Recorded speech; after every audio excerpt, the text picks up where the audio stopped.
এন্ডোমেট্রিয়াসিস। এন্ডোমেট্রিয়াসিস কি, কেন হচ্ছে, কোথায় হয়, ক্লিনিক্যাল ফিচার কি, ট্রিটমেন্ট সিস্টেম কি, এটা সবগুলি আমরা দেখব।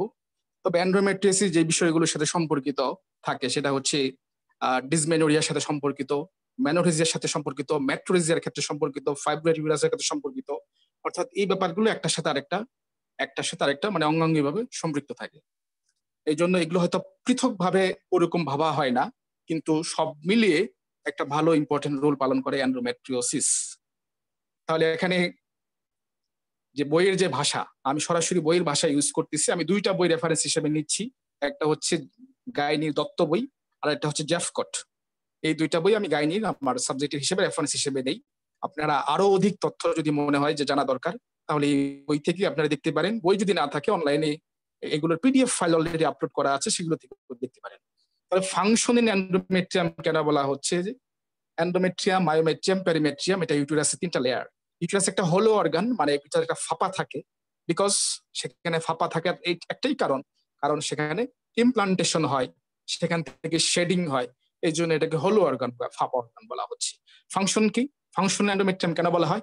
এটা এন্ডোমের একটা অন্যতম কাজ হচ্ছে কন্ট্রাকশন করে, ডাইলেশন করে, এবং সেখান থেকে বিভিন্ন ধরনের নিউট্রিশন কিন্তু সরবরাহ করে।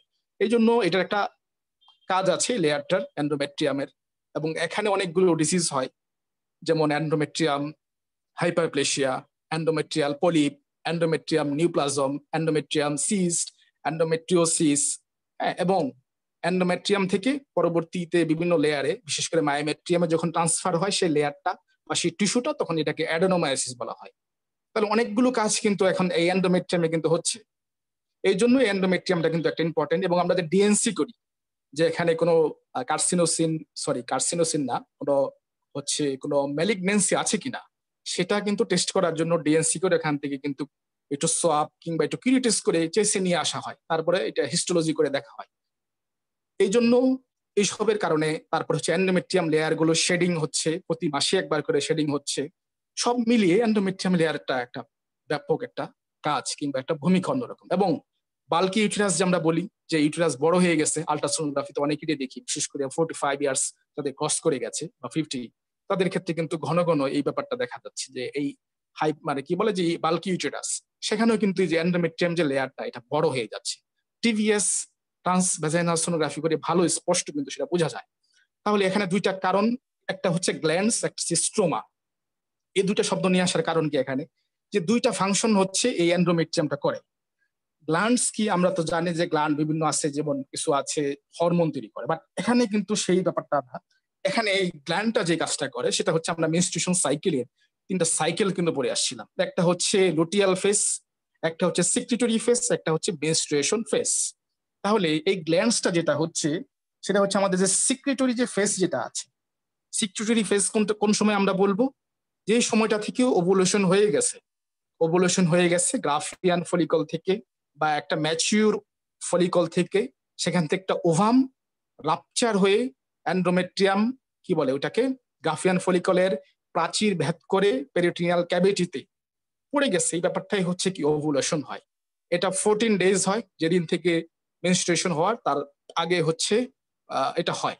তাহলে মেনস্ট্রুয়েশনটা নর্মাল আমরা বলছি যে 28 ± 7 মেনস্ট্রুয়েশনের টাইমটা আমরা এটাকে বলছি।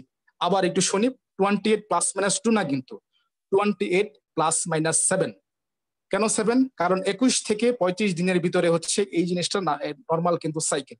যেমন ধরেন এটা হচ্ছে 21 অক্টোবর মাস, কারো 1 তারিখে হচ্ছে সাইকেল শুরু হইলো, মেনস্ট্রুয়েশন 4-5 দিন চললো, আবার হচ্ছে ধরেন 22 তারিখে দিয়ে শুরু হইলো, 22 তারিখে বা 23 তারিখে আবার সাইকেল শুরু হলো। সে ভাবতে পারে যে তার মাসের মধ্যে 2বার হয়ে গেছে। কনফিউশন আপনাকে কিন্তু করতে পারে ক্লিনিকারে, যখন আপনি অ্যাটেনশন দিবেন না সঠিক। কিন্তু তাকে যদি বুঝিয়ে বলেন যে এটা কিন্তু স্বাভাবিক, যে 21 থেকে 35 দিনের ভিতরে হতে পারে, নট নেসেসারি যে 28, 29, 30 দিনেই হবে, তাহলে গেল। ওই দিকের কথা বলতেছি না, এই গ্ল্যান্ডস বুঝাইতে যে আসলে এত কিছু বলে ফেললাম।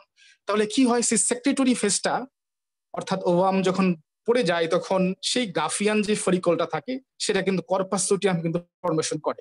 এটা একটা শুধু নাম, মানে এটা একটা দশা। যেমন বাচ্চা, ইনফ্যান্ট, চিলড্রেন, টোডলার, ইয়ঙ্গার, ওল্ডার, এই যে একটা নাম বিভিন্ন, দেখেন মানুষ কিন্তু একই, ছোট ছিলাম, একসময় বেবি ছিলাম, ওখান থেকে বড় হতে হতে এখন আছি, একটা সময় পরে এখন ইয়ং বয়স পার করছি, একটা সময় বুড়ো হয়ে যাব। ঠিক এই ব্যাপারটাই কিন্তু বিভিন্ন নাম দিয়ে কিন্তু চিহ্নিত করা হয়, নামগুলো বোঝা দরকার আছে। আচ্ছা ঠিক আছে, তাহলে গেল। তাহলে যেটা হচ্ছে যে সিকিউরিটি ফেসে যে এন্ডোমেট্রিয়ামের যে লেয়ারটা, ভিতরে যে লেয়ারটা আছে, এটা কয়েলের মতো হয়। কয়েল মানে আমরা বাসায় যে কয়েল, মশার কয়েল অনেকটা এরকমই পেঁচানো টাইপের হয়। ঠিক কয়েল যেরকম গোল গোল হয়, ব্যাপারটা আসলে এরকমটা না, বাট এক ধরনের আহ জালের মতো পেঁচানো এরকম একটা ব্যাপার হয়। এবং সেই জিনিসটা আস্তে আস্তে ঠিক হইতে হইতে, হ্যাঁ, পুরো মানে মোটা হইতে হইতে আস্তে আস্তে শেডিং হয়ে যায়। This is A menstruation cycle. তাহলে যেটা বলতে চাচ্ছি যে গ্ল্যান্ডস শব্দটা এখানে আসার কারণ হচ্ছে যে এই লোমেন যখন এটা প্রডিউস করে, এই যে যেটা বলা হচ্ছে কয়েল, কয়েল প্রডিউস করে হচ্ছে সেক্রেটারি ফেসে, এবং এখান থেকে এই গ্লাইকোজেন হচ্ছে একটা বিষয়, এটা পুষ্টি যোগায় আমাদের। বিশেষ করে ইনফার্টিলাইজেশন যদি হয়, জাইগোট যদি ফরমেশন করে, সেটাকে এই একটা নিউট্রিশন হচ্ছে বা ব্লাড হচ্ছে সেখানে যোগান দেয়। সেই জন্য কিন্তু গ্ল্যান্ডস বলা হচ্ছে। এই ব্যাপারটা কি ওকে ক্লিয়ার হইলাম আমরা? তাহলে গ্ল্যান্ডসটা গেল। তাহলে স্ট্রোমা শব্দে আসি, যে কেন স্ট্রোমা বলা হচ্ছে এই এন্ডোমেট্রিয়ামকে। স্ট্রোমা মানে এটা যদি এক কথায় বলি তাহলে সেটা কানেকটিভ টিস্যুর একটা লেয়ার। যে টিস্যু আছে যে আমাদের শরীরে, ক্লাসিফিকেশন অফ টিস্যু, আমরা সেখানে অনেকগুলো টিস্যু আছে, তার মধ্যে একটা হচ্ছে কানেকটিভ টিস্যু, তার হচ্ছে লেয়ার। আর স্ট্রোমাটা, সেই লেয়ারটা কি কাজ করে? সেই লেয়ারটা হরমোনের প্রভাবে এটা হচ্ছে ওই বাড়ে, ইনফ্লুয়েন্স করে। অর্থাৎ সেই লেয়ারটাকে ইনফ্লুয়েন্স করে হরমোন, তার ফলে কি হয় যে ব্লাড সেখানে সাপ্লাই হয়। আরো সহজ করে বলি, স্ট্রোমা আর কিছুই না, এটা হচ্ছে আমাদের রক্ত পরিবহনের করার জন্য ওখানে আর্টেরিওলস যেগুলো আছে ইউটেরাসের ভিতরে, অর্থাৎ মায়োমেট্রিয়াম যেখানে আছে বা ইমপ্লান্টেশন যদি হয় সেখানে, বা সাপ্লাই করার জন্য এই স্ট্রোমাটা হিসেবে কাজ করে। এইটাকেই, ঘটনাটাকেই স্ট্রোমা বলা হয়। এখন বাইরের দেশগুলোতে অপারেশন এত সহজ হয় না। সেই ক্ষেত্রে যদি এন্ডোমেট্রিয়ামের যদি কোনো বড় হয়ে যায়, ধরেন কোনো লেয়ার বেড়ে গেছে বা যে বাল্কি ইউটেরাস হয়ে গেছে, সেই ক্ষেত্রে ওরা যেটা করে যে এন্ডোমেট্রিয়ামটা হচ্ছে পুড়িয়ে দেয়, অ্যাবলাশন করে, এটাকে বলে অ্যাবলাশন। ওই রেডিয়েশন দিয়ে এটাকে পুড়িয়ে ফেলে। তাতে কি হয়ে যায়, যে ভিতর থেকে যে খারাপ যে লেয়ারটা ছিল এটা বের হয়ে আসে। আরেকটা কি কাজ করে, যে ওখান থেকে যে আর্টারি গুলো আছে, ইউট্রাইন আর্টারি এবং ওভারিয়ান আর্টারি, যেগুলো হচ্ছে ব্লাড সাপ্লাই করে, সেগুলোকে ব্লক করে দেয়। এই ব্লক করে দেওয়ার ঘটনাকে বলা হচ্ছে সিমফ্যাক্টমি। সিম সরি, সিমপ্যাথেক্টমি। আবার বলি, সিমপ্যাথেক্টমি, এই ঘটনাটাকে বলে সিমপ্যাথেক্টমি। এগুলো মনে রাখতে পারলে ভালো ডাক্তার হিসেবে, না মনে রাখতে পারলেও কোনো অসুবিধা নেই। তাহলে যেটা হইতেছে এখানে, যে এই যে ভিতরে এন্ডোমেট্রিয়ামের লেয়ারটা, সেটা ইউটেরাসের বাইরে চলে যাবে। কেন চলে যাবে তার সঠিক কোনো তথ্য কিন্তু আমাদের কাছে নাই। বিভিন্ন কজেশন, বিভিন্ন কারণ কিন্তু বলে। ধরেন মেনস্ট্রুয়েশন ব্লাড ফ্লো যদি সেটা তো আমাদের একদম সার্ভিক্স ভ্যাজাইনা দিয়ে বাইরে বেরিয়ে আসে। এখন যদি কোনোভাবে যদি ওভারফ্লো হয়ে যদি ফেলোপিয়ান টিউবের দিকে যায়, সেটা যদি অ্যাবডোমিনাল ক্যাভিটির দিকে যদি যায়, ফ্লোটা যদি ব্যাকফ্লো হয় কোনো কারণে, তাহলে কিন্তু সেখান থেকে স্কার টিস্যু গুলো, অর্থাৎ অ্যান্ড্রোমেট টিস্যু কিন্তু চলে যেতে পারে, কিংবা ওভারিতে চলে যেতে পারে। সেখানে চলে যেয়ে সেখানে ওভারির ভিতরে কিন্তু এটা বাসা বাঁধতে পারে। সেখানে বাসা বাঁধলে কি হয়, একটা জিনিস যখন চলে যায়, ইনফ্লামেশন হয়, প্রদাহ হয়, চারপাশে ব্লাড জমে। সে ব্লাড যখন আস্তে আস্তে জমতে থাকে, ব্লাড গুলো একটা সময় কালো হয়ে যায়, তখন কিন্তু চকলেট সিস্ট কিন্তু তৈরি হয়। তাহলে দেখেন, একটার সাথে কিন্তু অনেকগুলো বিষয় কিন্তু সম্পৃক্ত হয়ে যায়। তাহলে আবার এই এন্ডোমেট্রিয়াসিস কি, এই সংজ্ঞার ভিতরেই সব চলে আসে। এটা বুঝলেই সব অলরেডি এটার ভিতরে চলে আসে, যে এন্ডোমেট্রিয়ামের লেয়ারটা ইউটেরাইন ক্যাভিটির বাইরে চলে যায়। Presence of functioning endometrium glands and stroma inside other than uterine mucosa is called endometriosis. এখন কোথায় কোন কোন সাইডে যেতে পারে সেটা বিস্তারিত দেখব। এটা সাধারণত টিউমার না। আবার বলি, এটা টিউমার কিন্তু না। কারণ হচ্ছে এন্ডোমেট্রিয়ামের লেয়ার তো এটা প্রতি মাসেই বড় হবে, থিকেন হবে, এবং সেটা শেডিং হবে। তাহলে এটা কিন্তু টিউমার বলতে পারতেছি না আমরা।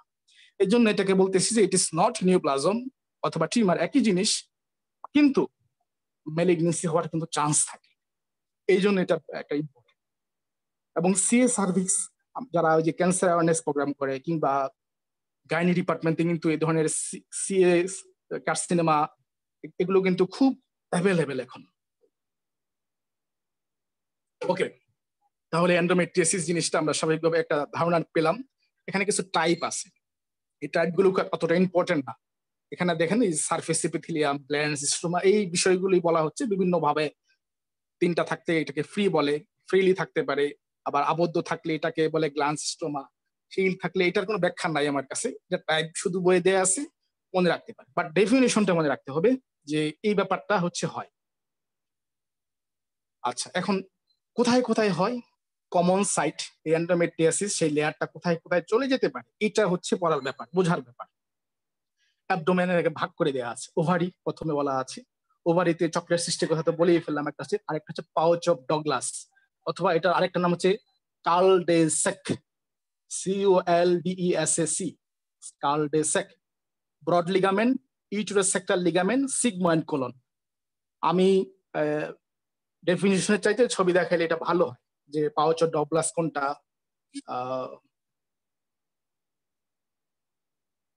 কি এখানে কে সমস্যা হয়েছে নাকি কারো মেসেজ? ওকে, অ্যাবডোমিনাল হচ্ছে ওভারি, পাউচ অফ ডগলাস, এটা গেল। আর এক্সট্রা অ্যাবডোমিনাল যেগুলো তো হচ্ছে, যেমন দেখেন লেখা আছে যে abdominal scar of hysterectomy. Hysterectomy জিনিসটা কি, যে ওভারি সরি ইউটেরাসটা কেটে বের করে ফেলা, কোনো কারণবশত কোনো ক্যান্সার হয়েছে কিংবা টিউমার এত পরিমাণ হয়ে গেছে, বা অ্যাডেনোমাইসিস হয়ে গেছে, সেটাকে আর ফাংশন করতে পারতেছে না, তখন এটাকে কেটে বের করে ফেলা, এটাকে বলে হিস্টেরেক্টমি। তখন যদি পেটে যদি কাটে, সার্জারি করার জন্য ওখান থেকে কাটতে হবে নিশ্চয়ই অ্যাবডোমিনাল, সেখানে একটা স্কার পড়তে পারে, সেটা একটা কারণ হতে পারে এন্ডোমেট্রিওসিসের। তারপরে সিজারিয়ান সেকশনের জন্য হতে পারে। টিবেকটমি, অর্থাৎ ফেলোপিয়ান টিউবটা আছে সেটা কেটে ফেলাকে টিবেকটমি বলা হচ্ছে। আর মায়োমেক্টমি বলা হচ্ছে যে ফাইব্রয়েড ইউটেরাস অর্থাৎ ফাইব্রয়েড, এটা কিন্তু মায়োমেক্টমি বলা হচ্ছে। এই জন্য রেপার্টরিতে আরেকটা সিনোনিম হচ্ছে মায়োমা। ফাইব্রয়েড ইউটেরাসে রেপার্টরিতে মানে ব্রেকেট দিয়ে লেখা আছে মায়োমা, এটা দেখাবো, অসুবিধা নেই। শুধু নামগুলো মনে রাখি কোন কোন জায়গায় হচ্ছে যেতে পারে। আম্বেলিকাস, ভ্যাজাইনা, সার্ভিক্স, ইপিজিওটমি। ইপিজিওটমি এটা খুবই একটা কমন একটা ব্যাপার, নর্মাল ডেলিভারিতে আমরা দেখেই আসছি, যেখানে পেরিনিয়াম কি করা হয়, একটু কাট করা হয়, যাতে করে সেখান থেকে যেন ঠিক মতো বেবিটা যেন আউট হতে পারে। বিভিন্ন লেবারে বিভিন্ন স্টেজ পরে আসছিলাম আমরা, first stage of labour, second stage of labour, third stage of labour. এখন কারো যদি ঠিক মতো যদি ইফেসমেন্ট যদি নাই হয়, অর্থাৎ সার্ভিক্সটা যদি প্রসারণ না হয়, এখানে আবার অনেকগুলো ঘটনা আছে, একটা হচ্ছে ইন্টারনাল অস, একটা হচ্ছে আউটার অস, আর একটা হচ্ছে বোল্ট। এই ব্যাপারগুলো কিন্তু বুঝতে হবে, কারণ ইপিজিটমি কখন করব সেটারও কিন্তু একটা বিষয় আছে। এখন ধরেন কারো ইনভেস্টমেন্টই হচ্ছে না, সার্ভিক্সে ওপেন হচ্ছে না, আপনি ইপিজিটমি করে বসে আছেন, এটা কেমন হইলো? এটা তো আমরা করতে পারবো না, অন্তত জেনে রাখি অন্তত। তাহলে ইপিজিটমি কখন করা হয়? যখন সেকেন্ড স্টেজ অফ লেবার শেষ, থার্ড স্টেজ অফ লেবার, তখন যদি মনে হচ্ছে যে বেরিয়ে হয়ে আসতে পারতেছে না ভিতরে কোনো কারণে, অথবা রোটেট হয়ে আছে বেবিটা, কিংবা অনেক সময় দেখা যাচ্ছে যে প্রেজেন্টেশন আমরা যেটা বলে পড়ে আসছি যে সবসময় তো সেফালিক প্রেজেন্টেশন হবে এরকম কোনো কথা নাই। ব্রিজ প্রেজেন্টেশন হতে পারে, শোল্ডার প্রেজেন্টেশন হতে পারে, তারপর হচ্ছে ব্রু, হ্যাঁ ব্রু প্রেজেন্টেশন হতে পারে। তো সেই সময় অনেক সময় এরকম পিজিটিমি কিন্তু করতে হয়। আচ্ছা, তো সেটা গেল পিজিমিটের কথা গেল, সেটার কারণে এন্ডোমেট্রিয়াসিস কিন্তু সেখানে ওই লেয়ার গুলো কিন্তু ইনফেক্ট হতে পারে। আর কিছু দূরবর্তী স্থানে হতে পারে, যেমন pleura, lung, deep tissue of arm, এগুলো খুবই রেয়ার, কিন্তু এইসব জায়গার মধ্যে এন্ডোমেট্রিওসিসটা হতে পারে। অর্থাৎ আপনি দেখেন সেই ইউটেরাসের লেয়ারটা কোথায় চলে গেছে, লাঙে চলে গেছে। এটার কারণ কি? এটার কারণ সহজ কোনো কারণ নাই, এটার কারণ বডির ইমিউনিটি ব্যাখ্যা দেয়া আছে, বই বডির ডিফেন্স মেকানিজমে ব্যাখ্যা দেয়া আছে। এগুলো খুব বিস্তারিত জটিল প্রক্রিয়ার কথা বলা আছে, কিন্তু কোনো এরকম কোনো তথ্য নাই যেখান থেকে ব্লাড ফ্লো হয়ে চলে গেছে। হ্যাঁ, আম্বিলিকাস এবং এই অ্যাবডোমিনাল সেখানে বলা আছে অনেক সময় ব্লাড ফ্লো হয়ে ব্যাক ফ্লো হয়ে সেখানে চলে যেতে পারে, কিন্তু প্লিউরা এবং লাঙের ক্ষেত্রে সরাসরি কিন্তু এই ইমিউনোলজি কার যে ব্যাখ্যা সেগুলোই কিন্তু বলা আছে। তাহলে কমন সাইট গুলো আমরা দেখলাম যে এন্ডোমেট্রিয়াসিস সব জায়গাগুলো হতে পারে, সাধারণত অ্যাবডোমিনাল এবং এক্সট্রা অ্যাবডোমিনাল এই জায়গাগুলোতে বেশি কিন্তু এটা হয়। অ্যাবডোমিনাল তো এটা তো মাস্ট দেখতে হবে। এখন ফিগার গুলো দেখি, যে বিষয়গুলো আগে দেখে আসছিলাম, স্কার, ব্রড লিগামেন্ট, অর্থাৎ এটা তো হচ্ছে ভ্যাজাইনা, এটাকে বলা হচ্ছে সার্ভিক্স, এই যে সার্ভিক্সের এই জায়গাটুকু বলা হচ্ছে ভোল্ট। হ্যাঁ, তারপরে হচ্ছে এখানে এখানে তো ছবিটা ওরকম ভালো দেখা যাচ্ছে না, একটা হচ্ছে ইন্টারনাল অস, আউটার অস। এই জায়গা এই জিনিসগুলো খুবই কাছাকাছি থাকে, এই জায়গাগুলোর মধ্যে একটা বিষয় থাকে। আবার এই জায়গাগুলোকে, এই যে দেখেন, এই যে এইটুকু এইটুকু, হ্যাঁ, এটাকে বলা হচ্ছে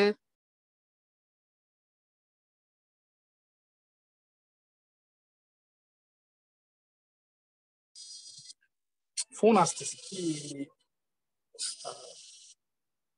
একটু।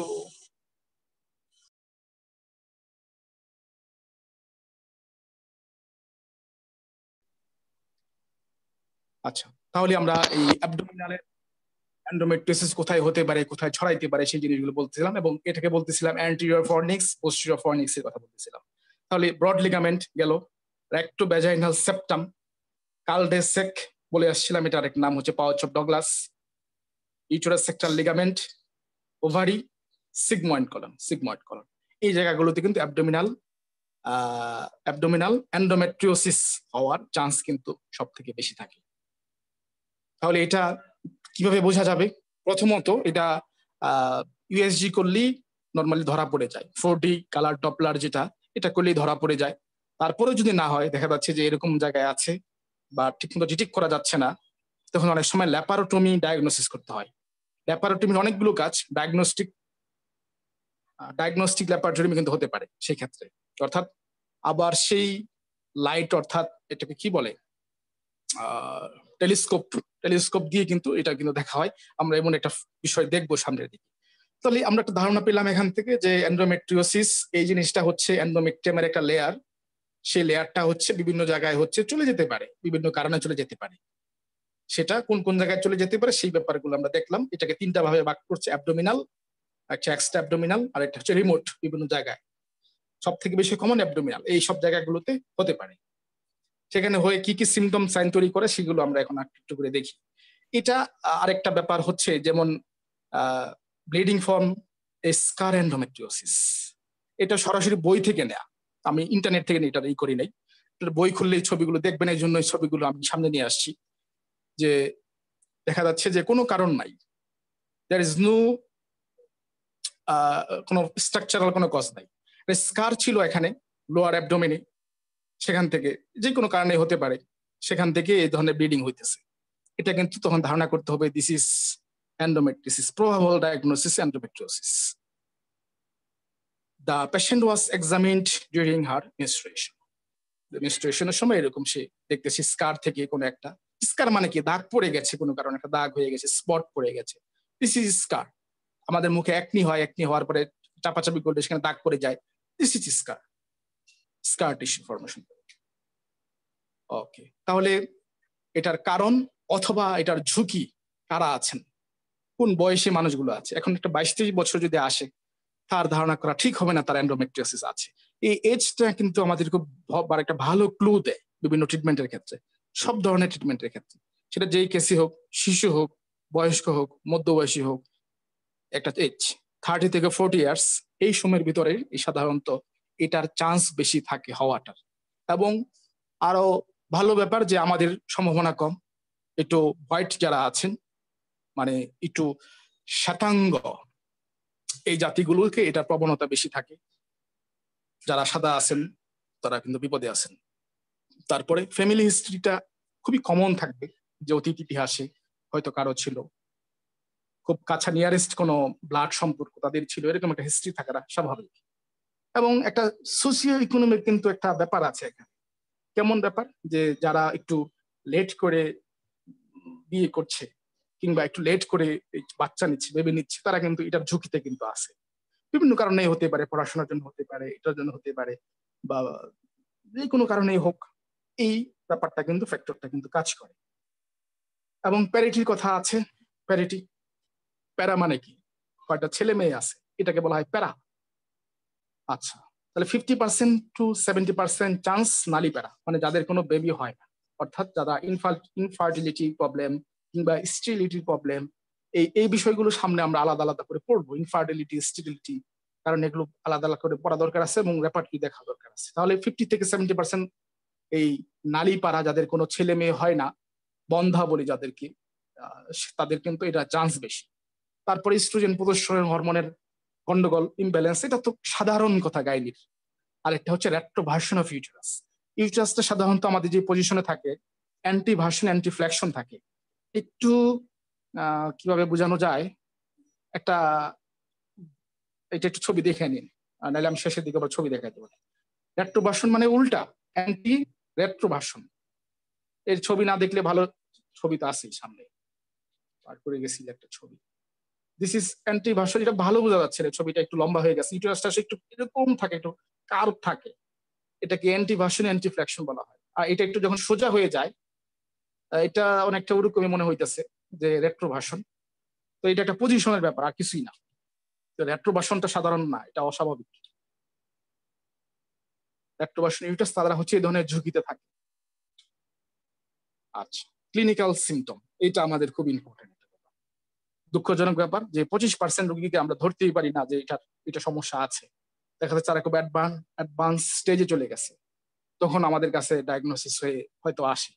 তখন তাদেরকে ওই হিস্ট্রিক্টমি করাতে হয়, কিংবা সালপিনজোপোরেক্টমি করাতে হয়। এই ব্যাপারগুলো সামনে বলতেছি, অপারেশন করে এগুলো ফেলে দিতে হয়। এই জন্য এটা খুব খারাপ ব্যাপার যে এই অ্যাসিম্পটোমেটিক থাকে। ডিসমেনোরিয়া 50% কেস, এটা খুব ভালো ব্যাপার। এবং দেখা যাচ্ছে যে যেদিন থেকে মানে পিরিয়ডটা শুরু হবে তার আগে থেকে হচ্ছে যে ব্যথাটা একটু একটু একটু হয়, বাট মেনস্ট্রুয়েশন যখন চলে তখন পেইনটা হচ্ছে অত্যন্ত বেশি হয়ে যায়, এই ডিসমেনোরিয়া। এরকম যদি কোনো একটা ফিচার যদি আসে, পেশেন্ট যদি 45 ইয়ার্স কিংবা 40 আপ বা 35 আপ, তখন কিন্তু এমন একটা ধারণা করা যেতে পারে সেই ক্ষেত্রে এগুলো। তখন একটু ক্লিনিক্যাল কিন্তু ইনভেস্টিগেশন একটু দরকার আছে। আর অ্যাবনর্মাল মেনস্ট্রুয়েশনের কথা বলা আছে কিছুটা, ম্যানোরেজিয়া, এক্সেস ব্লিডিং, অথবা সেটা বেশি দিন হতে পারে ম্যানোরেজিয়া। হ্যাঁ, তো সাধারণত 80 ml হয়। এটা তো এক্সাক্ট 80 ml হবে, 60 ml হতে পারে, মোটামুটি ধরা হয় 35 টু বা 40 টু 80 ml এরকম ধরা হয়। এটা দুইটা তিনটা ভাবে বোঝা যায়, পেট দেখে বোঝা যায় যে 6 ঘন্টার ভিতরে 2টা অথবা 24 ঘন্টার ভিতরে 7টা। এটা হচ্ছে একটা কমন সেন্স ম্যানোরেজিয়া বোঝার। আরেকটা ব্যাপার আছে, আরেকটা হচ্ছে ক্লটিং দেখে বোঝা যায়। ক্লটিং যেমন সাধারণত আমরা পড়ে আসছি যে ম্যানোরেজিয়ার যে ব্লাডটা যেটা হয় বা মেনস্ট্রুয়েশনে যে ব্লাডটা যেটা হয়, এটা কিন্তু কোয়াগুলেশন হয় না, জমাট কিন্তু বাঁধে না, কারণ সেখানে অ্যান্টি কোয়াগুলেন্ট ফ্যাক্টর থাকে। বাট এখানে একটা কিন্তু আছে। কিন্তু কি, সেখানে যে পরিমাণ কোয়াগুলেটরি ফ্যাক্টর থাকে সেটা 50% যদি নর্মাল হয় সেটাকে কভার করতে পারে। কিন্তু যদি 100% হয়ে যায়, পার্সেন্টের কথা বাদ দিয়ে দিই, ধরেন স্বাভাবিকের থেকে যখন বেশি হয়ে যায়, অর্থাৎ ম্যানোরেজিয়া যে পরিমাণ নর্মাল হয় সেইটুকু ব্লাডটাকে সে ধরেন 80 ml বা 60 ml বা 100 ml ম্যাক্সিমাম, এটাকে সে কোয়াগুলেট আর অ্যান্টি কোয়াগুলেট ফ্যাক্টর থাকে, তখন আর এটা জমাট বাঁধে না। কিন্তু তার থেকে যদি বেশি হয় তখন দেখবেন অনেকে বলবে যে আমার চাকা চাকা হয়, তারা তো কোয়াগুলেট বলতে পারে না, জমাট বাঁধে। তখন কিন্তু আপনাকে গেস করতে হবে this is a case of menorrhagia, কারণ সেখানে যেরকম ব্লিডিং হওয়ার কথা ছিল তার থেকে অনেক বেশি হচ্ছে।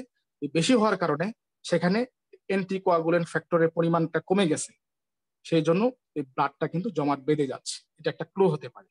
প্যাড একটা নর্মাল ক্লু, আর এটার একটা ক্লু। ডায়াগনোসিস করার জন্য আরেকটা ক্লু হচ্ছে লাস্ট 3 মান্থ দেখব। লাস্ট 3 মান্থ আমরা জাস্টিফাই করব। মনে রাখতে না পারলে আমরা ক্যালেন্ডার বলবো যে আপনি যেদিন হয় তাক দিয়ে রাখবেন। এটা পলিমেনুরিয়া কি, 21 ডেজ এর নিচে সাইকেলটা নেমে আসবে, রেগুলার বাট বিলো 28 ডেজ। ঠিক সেটা যদি বেশি পরিমাণে হয়, ফ্লোটা বেশি, ভলিউম, এটাকে বলি ভলিউম, সেটাকে ইপিমেনুরিয়া বলতেছি, আর কিছুই না। ইপিমেনুরিয়া এইটার পলিমেনুরিয়ার একটা বিষয়। বাট ম্যানোরিয়া যখন বলতেছি তখন বলতে হবে যে এখানে ব্লিডিংটা বেশি হচ্ছে, ভলিউমটা বেশি হচ্ছে। ইনফার্টিলিটি 40 থেকে 60% হতে পারে। এই এন্ডোমেট্রিয়াসিসের কজ কিন্তু ইনফার্টিলিটির ক্ষেত্রে একটা ভূমিকা পালন করে, কিন্তু কম না, কিন্তু যথেষ্ট। কিন্তু 40% বা 60%, যদি আমরা অ্যাভারেজ 50% ধরি, যে 50% ইনফার্টিলিটি কেসের জন্য এই এন্ডোমেট্রিয়াসিস দায়ী, তার মানে ট্রিটমেন্ট করা কতটা জরুরি। Pelvic pain, chronic pelvic pain, এটা জেনারেল সিমটম, কারণ এটা বোঝা যাচ্ছে না আসলে কি এর জন্য হতে পারে, সেখানে পেলভিসে অনেকগুলো অর্গানে থাকে। Abdominal pain, this is also a general symptom. Bladder frequency, dysuria or even haematuria. আজকে তো খুবই ডিস্টার্ব ফিল করছি, বিভিন্ন মানুষ মেসেজ করতেছে। ওকে, তো ফ্রিকোয়েন্সি ঘন ঘন হয় যেটাকে পলিইউরিয়া বলি, ডাইসুরিয়া, পেইনফুল মিকচুরেশন, এটাকে কি বলে, এবং এখান থেকে কিন্তু ব্লিডিং হতে পারে প্রস্রাবের সাথে, এগুলো হতে পারে। সিগময়েড কোলনিং রেক্টামে কি বলা হচ্ছে যে পেইনফুল ডিফেকশন। আপনি একটু গ্রুপে একটু দেখেন তো যে কোনো মানে কেউ যদি সমস্যা হয় একটু রিপ্লাই দেন তো, আমাকে ওদিকে গেলে আবার একটু অসুবিধা হয়ে যাচ্ছে। আচ্ছা, পেইনফুল ডিফেকশন কি, যে বাথরুম যখন ফিসেস যখন পাসিং করে তখন ব্যথা হয়। আরেকটা শব্দ আছে ডিসজেজিয়া, এটা পেডিয়াট্রিক্স এর সময় কিন্তু বলা হয়েছে একবার। উনি যখন বলছিলেন যে সাধারণত ইনফ্যান্ট যারা আছে, টোডলার যারা আছে, তাদের হচ্ছে যে এই যে কি হয় যে স্ট্রেনিং দিতে হয়, এক্সেসিভ স্ট্রেনিং মানে খুব দিতে হয় অনেক, তো সেটাকে ডিসজেজিয়া বলা হয়। Diarrhoea, rectal bleeding or even melaena, এই ব্যাপারগুলো হতে পারে। মেলেনা কি? মেলেনা হচ্ছে যে ব্ল্যাক টেরি স্টোল। কেন ব্ল্যাক টেরি স্টোল কেন? কারণ আপার যে গ্যাস্ট্রোইন্টেস্টাইনাল আছে সেখানে যদি ব্লিডিং হয়, সেই ব্লিডিংটা একটা জায়গা ক্রস করে আসতে হয়, সেই জন্য কালারটা ফ্রেশ না হয়ে কি হয়, একটু কালো হয়ে যায়, একটু ডার্ক হয়ে যায়। তাহলে যারা এই কি বলে আইবিএস এর পেশেন্ট, যারা ইরিটেবল বাউল সিনড্রোম কিংবা ফিশার কিংবা রেকটাল ফিস্চুলা, তাদের ক্ষেত্রে ব্লাডটা সাধারণত কিন্তু ফ্রেশ হয়। মিলিফোলিয়ামে যেটা পড়ে আসছে যে fresh red colour blood, phosphorus red colour blood, lachesis red colour bright red, belladonna red colour blood, Aletris farinosa. Okay, medicine পরে আমরা আগে এগুলো স্বাভাবিক ব্যাপারগুলো আগে বুঝি। তার সিমটমটা গেল, এখন সাইন। সাইন দুইটা এক্সামিনেশন, গাইনির যত পেশেন্ট আসে, গাইনি এবং অফসেট, দুইটা এক্সামিনেশন আমাদের মেন, একটা অ্যাবডোমিনাল আর একটা পেলভিক, পিভি এক্সাম যেটাকে বলা হয়, এই দুইটাই করা হয়। আমরা হসপিটালে আমাদেরকে অ্যাবডোমিনালটাই দেখানো হয়, ওই পেলভিক এক্সামিনেশন ওটা দেখানোর সুযোগ হয় না, তাদের দেখায়ও না। তাহলে অ্যাবডোমিনাল এক্সামিনেশনে কিছুই পাওয়া যাবে না। এন্ডোমেট্রিয়াসিস সেখানে যদি পালপেশন করি বা যাই করি না কেন, চাপাচাপি করি, পালপেশন করি, তাহলে কিছুই পাওয়া যাচ্ছে না। কিন্তু পেলভিক এক্সামিনেশনে সেখানে কিন্তু শক্ত থাকতে পারে, একটু লাম্পের মতো থাকতে পারে, যেটাকে নোডিউল বলা হচ্ছে, একটু কি বলে ওখানে ফাইব্রাস টিস্যু, কোনো টিউমারের মতো এরকম কোনো গ্রোথ থাকতে পারে, মনে হতে পারে পাউচ অফ ডগলাসের ক্ষেত্রে এটা চাপ দিয়ে। তবে সাধারণত এটা তো পেলভিক এক্সামিনেশন, এটা তো ফিঙ্গার টেস্ট ওই রকম ভাবে করা হয়, এটা স্বাভাবিকভাবে আমরা সুযোগ হয় না। জেনে রাখি যে এই ব্যাপারগুলো থাকতে পারে, নোডিউলার ফি ইউটেরোসেক্টাল লিগামেন্টের মধ্যে এরকম নোডিউল থাকতে পারে, এবং রেট্রোভার্টেড ইউটেরাস, এটা ইউএসজি করে বোঝা যাবে, এবং অ্যাডেনেক্সাল মাস অফ ভ্যারিয়িং সাইজ, বিভিন্ন আয়তনের এই অ্যাডেনেক্সাল মাস মানে ইউট্রেন, ওভারি এবং হচ্ছে ফেলোপিয়ান টিপ, এই দুইটাকে বলি অ্যাডেনেক্সা।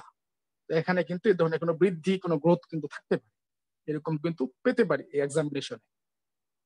আর একটা স্পেকুলাম এক্সামিনেশন, সেখানে ওই যে পোস্টিরিয়র ফর্নিক্স পড়ে আসছিল, প্রথম ছবি দেখে আসছিল অ্যান্টিরিয়র ফর্নিক্স, সেখানে কি হতে পারে ব্লুইশ স্পট, এরকম নীল কোনো এরকম কোনো ব্লাডের ছিটে ফোটা কিন্তু সেখানে কিন্তু প্রকাশ পেতে পারে, থাকতে পারে পোস্টিরিয়র ফর্নিক্স। এটা কিন্তু কাসকস স্পেকুলাম যেটা, সেটা দিয়ে কিন্তু সহজেই কিন্তু বাইমেনুয়াল এক্সামিনেশন এটাতে কিন্তু করা যায়, সহজেই কিন্তু বুঝতে পারে।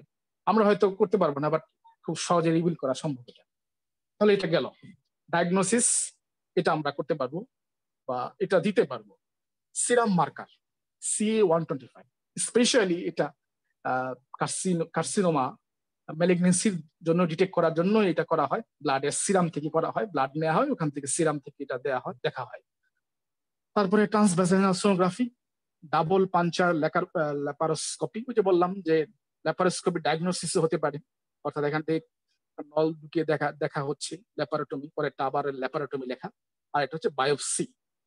বায়োপসি মানে কি, ওখান থেকে সেল নিয়ে করা হয়, ব্রেস্ট থেকে ওই যে বলে যে ফ্লাক, ফাইন নিডল অ্যাসপিরিন, ওখান থেকে নিয়ে এরকম ভাবে হিস্টোলজিক্যাল দেখা হয়, তখন সেল ওই যে অ্যাট্রোপি, হাইপারট্রপি, হাইপারপ্লেসিয়া, মেটাপ্লেসিয়া, ওই যে জিনিসগুলো প্রথমে একটু একটু বলে আসছিলাম, সেলের কোথাও সাইজ বেড়ে গেছে, কখনো হচ্ছে সেলের নাম্বার বেড়ে গেছে, কখনো স্ট্রাকচারটা পরিবর্তন হয়ে গেছে, এই ব্যাপারগুলো বায়োপসিতে কিন্তু দেখা হয়। ইভেন শুধু তাই না, সেখান থেকে কার্সিনোসিন ওষুধের নাম শুধু চলে আসে বারে বারে, এখানে কোনো ম্যালিগনেন্সি আছে কিনা সেগুলো কিন্তু ওই বায়োপসির মাধ্যমে কিন্তু সহজে কিন্তু ডিটেক্ট করা হয়। ডিএনসিও হতে পারে এখানে ডায়াগনোসিসের ক্ষেত্রে, ডিএনসিও করা হতে পারে, এখানে এটা লেখা নাই, কিন্তু ডিএনসিও টেস্ট কিন্তু হতে পারে, বিশেষ করে 45 এজ গেলে তখন কিন্তু ডিএনসি খুব কমন একটা টেস্ট, ডাইলেটেশন এবং কিউরেট টেস্ট করা হয়। ওখান থেকে এন্ডোমেট্রিয়ামের লেয়ারটা কিউরেট করে কেটে কিন্তু নিয়ে এসে এরকম হিস্টোলজিক্যাল এক্সামিনেশন করা হয়। ওকে, প্রিভেনশন কিভাবে করতে পারি? এটা খুব বেশি আসলে আমাদের প্রিভেনশন করার মতো নাই, খুব মানে যেটা বলে ইফেক্টিভ প্রিভেনশন নাই, কিন্তু বলা হচ্ছে যে tubal pregnancy test. Tubal pregnancy মানে কি, যে ফিলিপিয়ান টিউবে সেখানে যদি এটাকে বলা হচ্ছে যে অ্যাক্টোপিক প্রেগনেন্সি বলি, এটাও কিন্তু আমরা আলাদা একটা টপিক নিয়ে পড়বো অ্যাক্টোপিক প্রেগনেন্সি সম্বন্ধে। যে আমরা তো জানি যে জাইগোট যখন ফর্মেশন করে, অর্থাৎ ফিমব্রিতে এসে কি হয়, যে এখানে মিলিত হয়ে জাইগোট ফর্মেশন করে, সেটা ইমপ্লান্টেশন হয় এন্ডোমেট্রিয়ামে হয়, সেখানে ব্লাস্টোমা, সেই বিভিন্ন যে ফেজ গুলো হয়, এগুলো কিন্তু একটা লেকচারে কিন্তু কিছুটা ধারণা নিয়ে আসছিলাম। ব্লাস্টোসিস হয়। তো এখানে বলা হইতেছে যে সাধারণত অ্যাভয়েড করার কথা বলা হইতেছে যে কিউরেটেস করার পরে, মানে ডিএনসি করার পরে এবং মেনস্ট্রুয়েশনের টাইমে, তখন বলা হচ্ছে যে এই টেস্টটা না করতে, টিউবাল প্রেগনেন্সি টেস্টটা, এই টেস্টটা না করার জন্য সাজেস্ট করা আছে। এটা কেন সাজেস্ট করা আছে, এটা খুব ভালো ব্যাখ্যা বইয়ে নাই। ফোর্সিবল pelvic examination should be done during or shortly after menstruation. ফোর্সিবল মানে কি, যেটা হচ্ছে কোনো ইনস্ট্রুমেন্ট দিয়ে করা হয়, যেমন কি কাসকস হতে পারে, তারপরে হচ্ছে হ্যাগার্স ডাইলেটর দিয়ে হতে পারে। কারণ সেখানে কি করা হয়, ইউটেরাসের বিভিন্ন সাইজ কিন্তু দেখায়, অনেক সময় কিন্তু দেখা হচ্ছে 6 সেন্টিমিটার বা বিভিন্ন এই যে ডাইলেটর গুলো আছে, এগুলো গাইনির ইনস্ট্রুমেন্টের মধ্যে আছে। তো সেগুলোর কথা বলা হইতেছে মেনস্ট্রুয়েশনের পরপরই সেগুলো যেন না করা হয়। এবং সব থেকে যেটা 3 নাম্বার ইফেক্টিভ, এটাকে বলা হইতেছে যে যদি এরকম ফ্যামিলিতে কোনো হিস্ট্রি থাকে, তাদেরকে বলতেছে মানে খুব দ্রুত যেন তারা ফ্যামিলিটা কি করে ফেলে, কমপ্লিট করে ফেলে। যে ফ্যামিলি হিস্ট্রি থাকলে ইনকারেজ করা বলা হচ্ছে যে not to delay first conception but not complete. মানে এখানে মানে মূল কথা যেটা, ফ্যামিলিটা দ্রুত কমপ্লিট করে, মানে বেবি নেওয়ার কথা বলতেছে, সোজা কথা। এই হচ্ছে প্রিভেনশন। ট্রিটমেন্টের ক্ষেত্রে এবার আসি। কনজারভেটিভ ট্রিটমেন্ট, অর্থাৎ নামটা কনজারভেটিভ মানে বোঝা হচ্ছে রক্ষণশীল, কনজারভেটিভ অর্থাৎ ঘরে রেখে যেটা দেওয়া সম্ভব, দ্যাট মিনস আমরা যেটা করি এটাই কিন্তু কনজারভেটিভ ট্রিটমেন্ট, যেটা এক্সপেন্টেড মানে সহজ যেটা করতে পারে।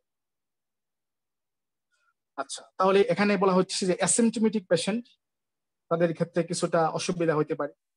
ইনফার্টাইল ওমেন উইথ মাইল্ড এন্ডোমেট্রিয়াসিস, তাদের ক্ষেত্রে অ্যাসিমটোমেটিক ব্যাপারগুলো থাকতে পারে। কিছু ব্যথার ওষুধ দিতে পারে, নন স্টেরয়েড অ্যান্টি ইনফ্লামেটরি ড্রাগ। এবং আবার সেই একই কথা বলতেছে যে ইয়ং ওমেনদের শি শুড কি আসে, young women, she should be advised to become pregnant and spontaneous cure is likely. যে দ্রুত প্রেগনেন্সি নেয়ার কথা বলতেছে, যে এই টাইপের হিস্ট্রি থাকে এবং তাতেই এটা কিউর হওয়ার একটা সম্ভাবনা থাকে স্পন্টেনিয়াস, স্বতঃস্ফূর্তভাবে। এই ট্রিটমেন্টের ক্ষেত্রে এটা বলা আছে। তার মানে বুঝতে পারতেছি যে কনজারভেটিভ ট্রিটমেন্ট কিন্তু খুব ভালো, কিন্তু কোনো নির্দেশনা কিন্তু পাওয়া গেল না এলোপ্যাথি মতে। হরমোনালের নাম দেয়া আছে, OCP, progesterone, gonadotropin releasing hormone, danazol, এগুলো দিয়ে তারা মোটামুটি একটা ম্যানেজ করে কিন্তু রাখে পেশেন্টটাকে। কিন্তু আলটিমেটলি এটা দিয়ে কিন্তু আসলে তেমন একটা খুব কাজ হয় না। এর জন্য তারা যেটা করে সেটা হচ্ছে তারা সার্জারিটাকে এই ক্ষেত্রে কিন্তু প্রেফার করে। কিন্তু আমরা যখন রেপার্টরিতে পড়বো তখন কিন্তু আমরা এই কনজারভেটিভ ট্রিটমেন্টটাই কিন্তু আমরা কিন্তু ঠিক মতো কিন্তু পড়বো। সেটা আমরা এখানে কি কনজারভেটিভ সার্জারি। এখানে আবার সার্জারির মধ্যে দুইটা ব্যাপার আছে, যে যদি লোকালি যদি হয়, এরকম যদি হয় ফেলোপিয়ান টিউবে যদি হয়, কাছাকাছি যদি হয়, সেখানে এক্সিশন কাটা বলা হচ্ছে, সেখান থেকে কেটে বের করে নিয়ে আসা। অথবা দেখেন আরেকটা ব্যাপার যেটা আছে, যেটা বাইরের দেশগুলোতে সাধারণত হয়, প্রিসেকচুয়াল নিউরেক্টমি এবং হচ্ছে ওভারিয়ান সিম্পাথেক্টমি।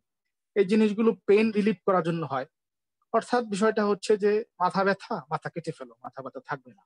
বিষয়টা অনেকটা এরকম ট্রিটমেন্ট, যে এই সেখানে যেহেতু পেন মানে কি, পেন গুলো সংবেদ অর্থাৎ সেন্সরি নার্ভের মাধ্যমে আমাদের ব্রেনে যায়, হাইপোথ্যালামাসে যায়, ঠিক আছে, তাহলে নার্ভটাকে কেটে ফেলো, তাহলে আর পেন যাবে না। এটা কি বলা হচ্ছে প্রিসেকচুয়াল নিউরেক্টমি।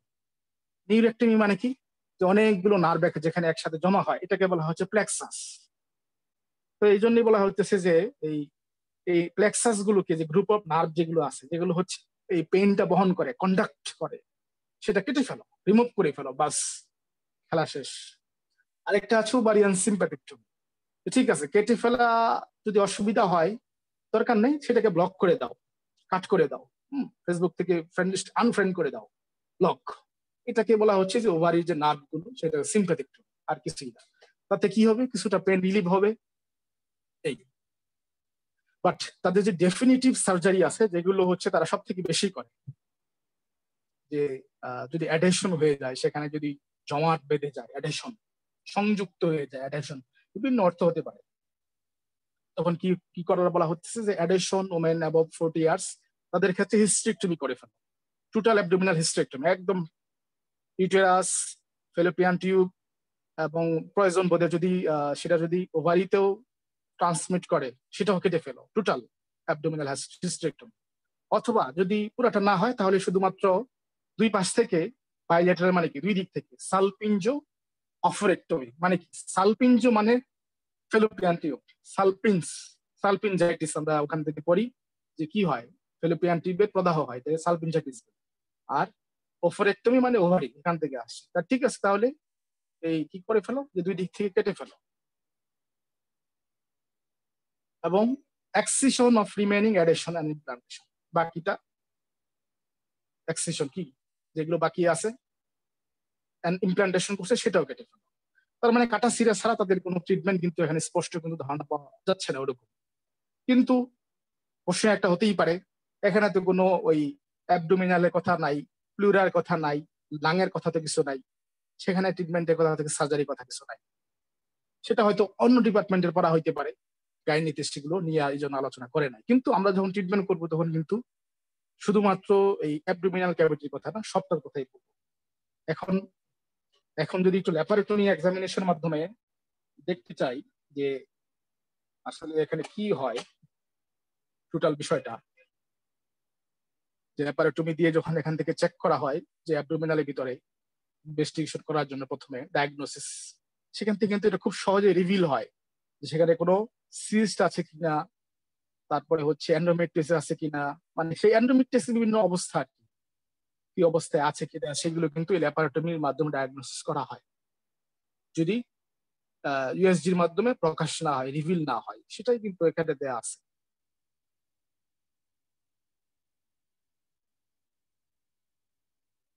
তো এটা নর্মাল, কিছুই পাচ্ছে না, স্বাভাবিকভাবে দেখানো হচ্ছে। তারপরে আবার আরেকটা পেশেন্টের ক্ষেত্রে দেখানো হইতেছে যে সেখানে কিছু কিছু এরকম স্কার টাইপের কিছু দেখা যাচ্ছে, আস্তে আস্তে আমরা দেখতে পাবো। এই যে একটু দেখা যাচ্ছে তো সিস্টেম তো, হ্যাঁ অনেকটা একটু, এই যে দেখা যাচ্ছে কিছু কিছু, এই যে এখানে একটু দেখা যাচ্ছে ফ্লুইড দেখা যাচ্ছে, এগুলো কিন্তু সবগুলি কিন্তু এন্ডোমেট্রিওসিস। তো এগুলো তাদেরকে কি করা হয়, ফ্লুইড থাকলে সেখানে সাকশন করেছি, ফ্লুইডটা নিয়ে আসে, কিন্তু এটা তো আসলে অ্যাকচুয়ালি ট্রিটমেন্ট হইলো না। ট্রিটমেন্ট হইলো না কেন, গোড়া থেকে তো এটা ট্রিটমেন্ট করা হইলো না। এখান থেকে ফ্লুইডটা নিয়ে আসছে, 2 দিন পরে যে আবার হবে না তার কি গ্যারান্টি আছে? কোনো গ্যারান্টি নেই। বরং আর একটা বার্ডেন হইতে পারে। এই যে দেখেন ভিতরে ডার্ক ফ্লুইড হয়ে গেছে, মানে কি পরিমাণ দেখেন, সেখানে ব্লাডটা এন্ডোমেট্রিয়াম থেকে সেখানে চলে গেছে অ্যাবডোমিনাল ক্যাভিটিতে। এটা তো সার্জারি ডেফিনেটলি করতে হবে। সেই জন্য এগুলো পেশেন্ট সার্জারি রিকোয়েস্ট করতে হবে অবশ্যই, ডেফিনিট সার্জারি করতেই হবে। প্লাস একই সাথে কনস্টিটিউশন ট্রিটমেন্ট দিব আমরা, যাতে করে ভবিষ্যতে যাতে এটা থেকে সে মানে চান্সটা যেন, তার রিস্কটা যেন কমে যায়, ওষুধের মাধ্যমে সেটা কিন্তু আমরা করবো। সো এটা কিন্তু খুব ভয়ানক একটা রোগ। এগুলোর ফলে ক্রনিক ডিসমেনোরিয়া, ক্রনিক ম্যানোরিজিয়া, ক্রনিক ম্যাক্রোরিজিয়া থাকে। হ্যাঁ, এগুলো থাকবেই থাকবে। এগুলো এরকম পেশেন্ট হয়, ফাইব্রয়েড ইউটেরাস হতে পারে, থাকতে পারে, ফাইব্রয়েড ইউটেরাসের সাথে থাকতে পারে এটা ভেসিকল। ভেসিকল মানে কি, পানির বিস্তারের মতো দেখা যাচ্ছে ফ্লুইড। ভেসিকুলার ইরাপশন পড়ি, ইরাপশন শব্দটা আমাদের একটা কমন শব্দ রেপার্টরিতে, যেটা সাপ্রেশন কিংবা ভিতর থেকে যেগুলো হয় সেগুলোকে ইরাপশন বলা হয়। স্কিন চ্যাপ্টারে যে এই জন্য একনি, একজিমা, এগুলো সব ইরাপশন দিয়ে বের করতে হয়, কারণ এগুলো ভিতর থেকে, শরীরের ভিতর থেকে কিন্তু বের হয় ইরাপশন। এন্ডোমেট্রিয়াম অ্যাডহেশন, অ্যাডহেশনের ছবি, এন্ডোমেট্রিয়াসিস অফ ভ্যাজাইনার মধ্যে দেখানো হচ্ছে এখানে। দেখেন কি একটা অবস্থা, রাউন্ড লিগামেন্ট যেগুলো ধরে আছে আমাদের ইউটেরাসটাকে। endometriosis above ureter তারপরে হচ্ছে কি আর কোথায় কোথায় দেখা হচ্ছে টিউবাল এন্ডোমেট্রিয়াম অর্থাৎ ফেলোপিয়ান টিউবের কথা বলা হইতেছে, সেখানে এন্ডোমেট্রিয়াস এগুলো খুব কমন। অ্যাডেনহেক্সাল মাস খুব কমন একটা ব্যাপার, যেখানে এই এন্ডোমেট্রিয়াস হওয়ার চান্স খুবই বেশি। অ্যাডেনহেক্সাতে, ওভারিতে, সুপারফিসিয়ালি ওভারির ক্যাপসুল যেটাকে বলা হচ্ছে সেখানে হতে পারে, কাভারিং যেটাকে বলা হচ্ছে ক্যাপসুল বলে এটাকে, এন্ডোমেট্রিওমা। আচ্ছা, শেষ হয়ে গেছে প্রায়। একটু ধারণা নিয়ে রাখি যে ব্যাপারগুলো পড়ে আসছি যে কেমন দেখতে হয়। কালডেসেক বা পাউচ অফ ডগলাস এটাকে বলে, রেক্টাম এবং এই পেরিটোনিয়ালের মাঝখানে যে গহ্বরটা।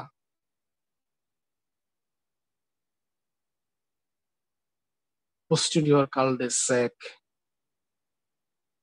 তাহলে এগুলো হচ্ছে মোটামুটি আমাদের এই পর্যন্তই কিন্তু এন্ডোমেট্রিওসিস এর কিন্তু একটা ধারণা কিন্তু আমরা এখান থেকে পেলাম। এগুলো ট্রিটমেন্ট করা সম্ভব যদি এরকম বিশ্রী অবস্থায় না চলে যায়, অনেক না হয়ে যায়, সেক্ষেত্রে এটা সার্জারি করতে হবে। বাট সার্জারি পরে আমরা ওষুধ দিয়ে সেটা প্রিভেনশনের জন্য কাজ করতে পারি যাতে করে না হয়।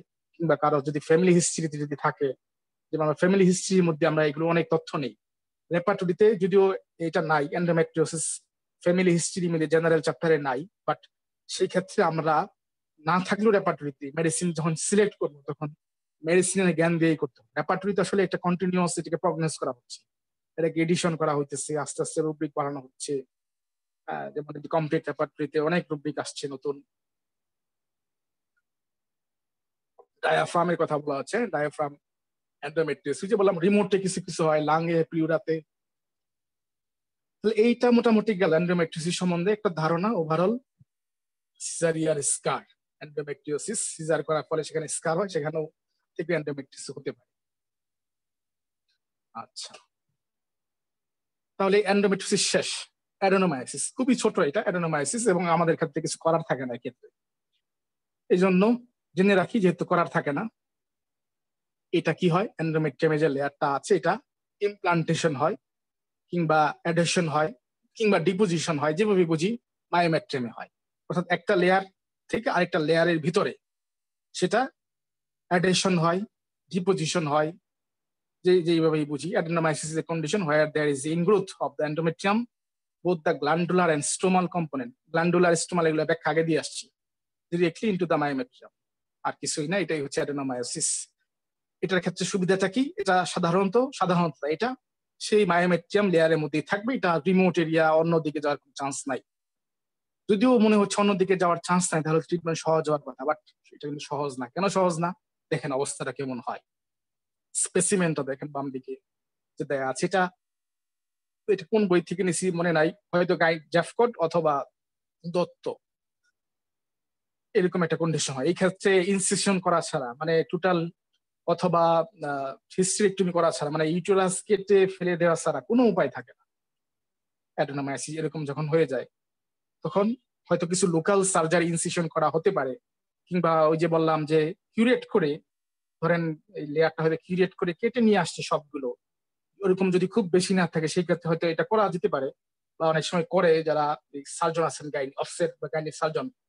আর যদি এরকম পুরা ইউটেরাসটাকেই মায়োমেট্রিয়াম লেয়ারটাকে ইনফেক্ট করে ফেলে, অ্যাট্রোপি করে ফেলে, সেক্ষেত্রে কিন্তু নো চান্স, ডেফিনেটলি হিস্টেরেক্টমি করতে হবে।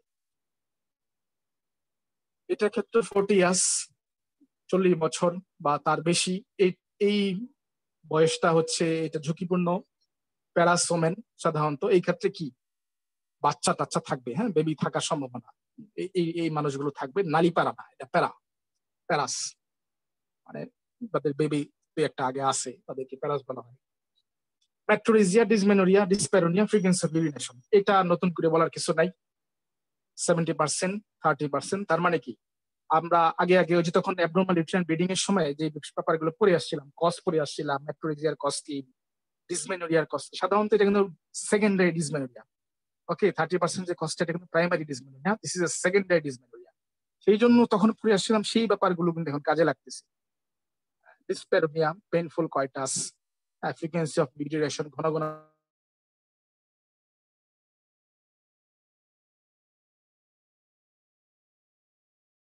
এখানে কিছু সাইন আছে অ্যাবডোমিনাল এক্সামিনেশনের মাধ্যমে, যেটা হচ্ছে যে hypogastric mass arising out of the pelvic occupying the midline. Epigastrium hypogastrium আমরা দুইটা পজিশনের কথা জানি অ্যাবডোমেনের, সেখানে বলা হইতেছে সেখান থেকে পেলভিসের মধ্যে দিয়ে মিডলাইনের মধ্যে দিয়ে কি একটা মাস এরকম দেখার সম্ভাবনা, এই পাওয়ার সম্ভাবনা এক্সামিনেশনের মধ্যে পাওয়া যেতে পারে। এবং এটা সব থেকে বড় যেটা দ্বিতীয়টা, যে 14 উইকস আমরা যখন ওই ফান্ডাল হাইট পরে আসছিলাম, যে কত সপ্তাহে বেবিটা কত বড় হয় এবং ইউটেরাসের সাইজটা কত দূর হয়, তাহলে এখানে বোঝা যাচ্ছে যে 14 উইকসে বেবি যতটুকু বড় হইলে ইউটেরাসের সাইজটা যতটুকু হতে পারে এর থেকে বেশি হবে না। এটা হচ্ছে সব থেকে ভালো সাইন অ্যাডেনোমায়োসিসের। 14 উইকস মানে কত, 3 মাসের মতো বোধ হয়, 4 8 3 4 12, 3 মাসের বা একটু বেশি এরকম। তাহলে মাস দিয়ে হিসাব হয় না, এগুলো উইকস দিয়ে হিসাব হয়। তাহলে এটা হচ্ছে ভালো বোঝার উপায় যে ইউটেরাসটা 14 উইকসে বেবি যেরকমটা হয় তেমন থাকবে বা তার থেকে বেশি না। আর pelvic examination uniform enlargement of the uterus, এটা আগে পড়ে আসছি এরকম একটা এক্সামিনেশনের কথা। তাহলে এটাও hypogastric mass arising from the pelvic occupying the midline, অথবা এই প্রেগন্যান্সি ইউটেরাসের সাইজটা 14 উইকসের বেশি হবে না, এটা এই দিকটা ব্যাপার থাকে। কজ অফ অ্যাডেনোমায়োসিস, এই কজটা কি এখানে? প্রথমত কোনো কজই নাই, there is no cause not known, মানে কজ মানে কি এখানে কোনো জানা যায় না কিছু। তারপরে কিছু কথা বলা আছে, রিপিটেশন, চাইল্ড বার্থ, অথবা এই বিগুরাস কুয়েটাস, যেটা হচ্ছে যে বিগুরাস শব্দটা মানে কি, যেগুলো হচ্ছে কাটা হচ্ছে খুব ঘন ঘন, বা জেএনসি করা হয়েছে পরপর, বা ওখানে সার্জারি করা হইতেছে, এরকম সেক্ষেত্রে বিগুরাস বলা হচ্ছে ঘন ঘন, vigorous cuitus or excess of estrogen hormone effect. এটা pelvic endometriosis coexist in about 40%. এটার সাথে এই এন্ডোমেট্রিয়াসিসটা সংযুক্ত 40% ক্ষেত্রে কোনো একটা রেসপন্সিবল ভূমিকা পালন করতে পারে। এটাই হচ্ছে কজ। তার মানে এটা একটা ধারণা, কোন উল্লেখযোগ্য কজ কিন্তু এখান থেকে পাওয়া যাচ্ছে না। ইনভেস্টিগেশন কি? সেই কালার ডপলার, এমআরআই, টিবিএস। এই ট্রিটমেন্ট কি? Progestin hormone, oestrogen progestin hormone. Progestin এটা পেইন কিলারের মতো একটা ওষুধ, প্রজেস্টিন ব্যথা কমানোর জন্য। আর সার্জারিটি conservative surgery, partial resection of the adenomyosis, কেটে ফেলা। The patient are usually paras and age. Total hysterectomy with or without salpingolectomy is the treatment of choice. যখন যেটা মনে হবে, যদি মনে হচ্ছে যে এটার বয়স 40 হয়ে গেছে বা 45 হয়ে গেছে, ফ্যামিলি কমপ্লিট হয়ে গেছে, সেক্ষেত্রে হিস্টেরেক্টমি করা যেতে পারে। অথবা এটার সাথে সাথে যদি মনে হয় যে ঠিক আছে ফেলোপিয়ান টিউব ওভারি সেটাও দরকার, তাহলে সেটাও কেটে ফেললো, আর না দরকার কিন্তু কাটবে না, এটাও প্রয়োজন অবস্থা বুঝে। যদি ইউটেরাসই না থাকে তাহলে ফেলোপিয়ান টিউব দিয়ে ওভারি দিয়ে আর কি হবে, একটা প্রশ্ন হতে পারে। বাট ব্যাপারটা হচ্ছে যে সার্জারিটা তো মেজর হইলো না, সার্জারির বার্ডেন থেকে সে কিছুটা রক্ষা পেল, এই হচ্ছে ব্যাপারটা। এই জন্য বাইরের দেশগুলোতে যে বললাম, যারা সাধারণত অ্যাবলাশন করতে কিংবা হচ্ছে সেখানে সিম্প্যাথেক্টমি করতে পছন্দ করে তারা, এই হচ্ছে সার্জারি গেল। তার মানে টোটালি অ্যাডেনোমায়োসিস সার্জিক্যাল প্রসিডিউরের মধ্যে যেতে হবে। এখানে কিছু কারণের কথা আছে যে অ্যাডেনোমায়োসিসের সময় ম্যানোরিজিয়া কেন হয়। ইউটেরাইন ক্যাভিটিটা বেড়ে যায়, হাইপারপ্রেশিয়া হয়ে যাচ্ছে, এই যে একটু আগে যেটা পেসলাকে দিয়েছেন, হাইপারপ্রেশিয়া মেটাপ্রেশিয়া, সেখানে সেলের নাম্বার হচ্ছে বেড়ে যাচ্ছে, হাইপারপ্রেশিয়া। এবং ইনঅ্যাডিকুয়েট ইউটেরাইন কন্ট্রাকশন, অপর্যাপ্ত কি করা হচ্ছে ইউটেরাইনটা, মানে অর্থাৎ মায়োমেট্রিয়াম এন্ডোমেট্রিয়াম কি করে সবসময় এটা রিল্যাক্সেশন করে, কন্ট্রাকশন করে, সেটা পর্যাপ্ত হইতেছে। এটার কারণে কি হতে পারে, যে ম্যানোরিজিয়া হতে পারে, এক্সেস ব্লিডিং। তারপরে ডিসমেনোরিয়া হতে পারে, এই মায়োমেট্রিয়ামে ডিস্টারবেন্সের কারণে হতে পারে। এগুলো মোটামুটি স্বাভাবিক কথা। ইএসজি ফাইন্ডিংস এর মাধ্যমে যেটা পাওয়া যেতে পারে যে হেটারোজেনাস ইকোজেনেসিটি, যে হেটারোজেনাস মানে হচ্ছে যে ধরেন যে ভিন্ন ধর্মী এরকম কিছু সাউন্ডের মাধ্যমে দেখে সেখানে মনে হতে পারে যে স্পেসিমেন যেরকম দেখে আসছে এরকম কিছু ফাইন্ডিং পাওয়া যেতে পারে ইউএসজি করার সময় ইকো দিয়ে। আরেকটা কি hypo echo myometrium with multiple small cyst in the myometrium, সেখানে বিভিন্ন ধরনের দ্বিতীয় ছবিটা যেটা ছিল ডান পাশের ছবিটা, সেখানে এই মাল্টিপল সিস্টেম দেখে আসছিলাম, সেটা দেখা যেতে পারে এই ইউএসজি দিয়ে। ইকো ইকো কার্ডিয়াক ইকো মানে এখানে কি করা হয়, এখানে সাউন্ড দিয়ে দেখা হচ্ছে, ইউএসজি আলট্রা সোনোগ্রাম যেটাকে বলা হচ্ছে। আর ভাস্কুলারিটি বেড়ে যেতে পারে বায়োমেট্রি। এখানে একটা ছবি দেওয়া আছে, এখানে একটা ছোট্ট একটা আছে যে অপারেশনের মাধ্যমে সেই ইউটেরাসটাকে অর্থাৎ অ্যাডেনোমায়োসিস যেখানটা হচ্ছে সেখান থেকে একদম কেটে বের করে দিয়ে আনা হচ্ছে। সো এটাই হচ্ছে শেষ মোটামুটি অ্যাডেনোমায়োসিস এন্ডোমেট্রিওসিস সম্বন্ধে আমরা যা দেখলাম, এটাই হচ্ছে আমাদের নর্মালটা কনসেপ্ট। যদি আমরা জানি, আরো অনেক পড়ার আছে, পড়তে চাইলে তো পড়ার শেষ নাই, শুরু আছে শেষ নাই, বাট এটা বেসিক ধারণা নেওয়ার জন্য দিস ইজ এনাফ। অবশ্যই দিস ইজ এনাফ, যথেষ্ট। স্বাভাবিক ট্রিটমেন্টের করার জন্য, ডায়াগনোসিস করার জন্য, এটা করার জন্য এনাফ। কিন্তু গাইনি অবস্ট্রিশিয়ান যারা সার্জন, তাদের জন্য যথেষ্ট না, তাদের ক্ষেত্রে হাতে কলমে করতে হবে। তাহলে এটা গেল মোটামুটি, আর কিছু নাই এখান থেকে আমার দেখানোর, কিন্তু রেপার্টরি থেকে দেখানোর ব্যাপার আছে। এখন ট্রিটমেন্ট আমরা দেখবো। তাহলে সাইন সিমটম গেল, অ্যাডেনোমায়োসিস এন্ডোমেট্রিসিস কি হয়, লেয়ার গুলো কোন জায়গা থেকে কোন জায়গায় ডিপোজিশন হচ্ছে, কোন জায়গা থেকে ফ্লোয়িং হচ্ছে, সেগুলো আমরা মনে রাখবো এবং সেগুলো রেপার্টরিতে আমরা একটু একটু করে কিন্তু ফেলবো। তাহলে এটা গেল, রেপার্টরি দিকে এখন চলে যাই। রেপার্টরি থেকে আজকে দুইটা রেপার্টরি দেখবো, সিনথেসিস রেপার্টরি দেখবো, মারফি রেপার্টরি দেখবো, দুইটা। মারফি রেপার্টরি আপনারা কিনে ফেলবেন সবাই, 1000-1200 টাকার মতো লাগবে, একটু টাকা খরচ করতে হবে। হ্যাঁ, ওই যে মানি বিগেটস মানি, টাকায় টাকা আনে। হ্যাঁ, এন্ডোমেট্রিওসিস, আপনি এন্ডোমেট্রিওসিস লিখে চলে আসবে, এন্ডোমেট্রিওসিস। তাহলে এখানে দেখুন অল্প কয়েকটা মাত্র মেডিসিন আছে এই এন্ডোমেট্রিওসিসের মধ্যে, এপিসমেন, ল্যাকেসিস, মেডোরিনাম, নাক্সবম, পাসিটিলা, পাইরোজিনিয়াম, সিকেলকর, সিপিয়া, থুজা, জেনথোক্সিনাম। এগুলো বললাম না কেন, এগুলো রেয়ার ওষুধ, এগুলো ম্যাট্রিমেডিকে পাবেনও না, অ্যাপ্লাই করতে পারবেন না, দরকারও নাই। এখন এটা শেষ। এখন আমরা একটু মারফি রেপার্টরিতে দেখি। মারফি রেপার্টরিতে আর একটু বেশি ওষুধ আছে মারফি রেপার্টরিতে। তাহলে মারফি রেপার্টরিতে অনেকগুলো চ্যাপ্টার আছে মোটামুটি। তাহলে এটা মারফি রেপার্টরিতে আপনি পাবেন হচ্ছে দুই জায়গায় পাবেন। প্রথমত ফিমেলেই পাওয়া যাবে, ফিমেল। ফিমেল কোথায়, যে ফিমেল চলে আসছে। তাহলে এখানে লেখছি এন্ডোমেট্রিওসিস, এন্ডোমেট্রিওসিস দেখেন।